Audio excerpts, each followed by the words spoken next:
یا ایھا الذین آمنوا لا تخونوا اللہ والرسول وتخونوا اماناتکم وانتم تعلمون، اے ایمان کے دعوے دارو، خیانت نہ کرو اللہ سے اور اس کے رسول سے صلی اللہ علیہ وسلم۔ تم نے ایمان کا عہد کیا ہے اللہ سے اور اللہ کے رسول سے، اب اس میں خیانت ہے، ان کے احکام سے اگر روگردانی کرو گے تو یہ خیانت ہے۔ سب سے بڑی امانت تمہارے اندر جو اللہ نے رکھی ہے وہ اپنی روح میں سے پھونکا ہے۔ ان عرضنا الامانۃ علی السماوات والارض والجبال، وہ امانت جس کا بار گرا نہ آسمان سنبھال سکا نہ زمین نہ پہاڑ، وہ امانت روح الہی، ونفخت فیہ من روحی، وہ میرے اور آپ کے اندر ہے۔ اب اس روح سے خیانت مت کرو، اللہ کی اس امانت کی حفاظت کرو، روح کے بتائے ہوئے راستے پر چلو، نفس کے بتائے ہوئے راستے پر مت چلو، یہ خیانت ہو جائے گی اس امانت کے ساتھ جو تمہارے دل کے اندر ہے۔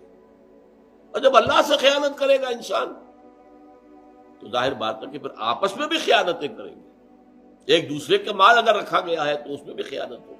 اور آج ہمارے ہاں یہ خیانت نوٹ کر لیجئے جس سطح کو پہنچ چکی ہے، بددیانتی، لیکن ہمارا حال کیا تھا اور ملک اس حال کو پہنچا کیوں ہے؟ سب سے بڑی شے اس میں خیانت، جو جتنا بڑا اتنا خائن، جو جتنا ہاتھ رنگ سکتا تھا اس نے رنگا، ایڈ کے نام سے پیسے آتے رہے، قرضے آتے رہے، بوجھ قوم پر لدتا چلا گیا، پیسہ واپس جا کر انہی کے بینکوں کے اندر ڈپازٹ ہوتا رہا۔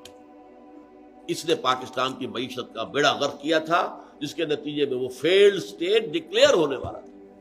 وانتم تعلمون، دیکھو جانتے بوجھتے یہ کام نہ کرو، کبھی سہون کوئی بات ہو گئی، غلط کام ہو گیا تو معافی مانگو، جانتے بوجھتے ڈٹائی کے ساتھ یہ کام نہ کرو۔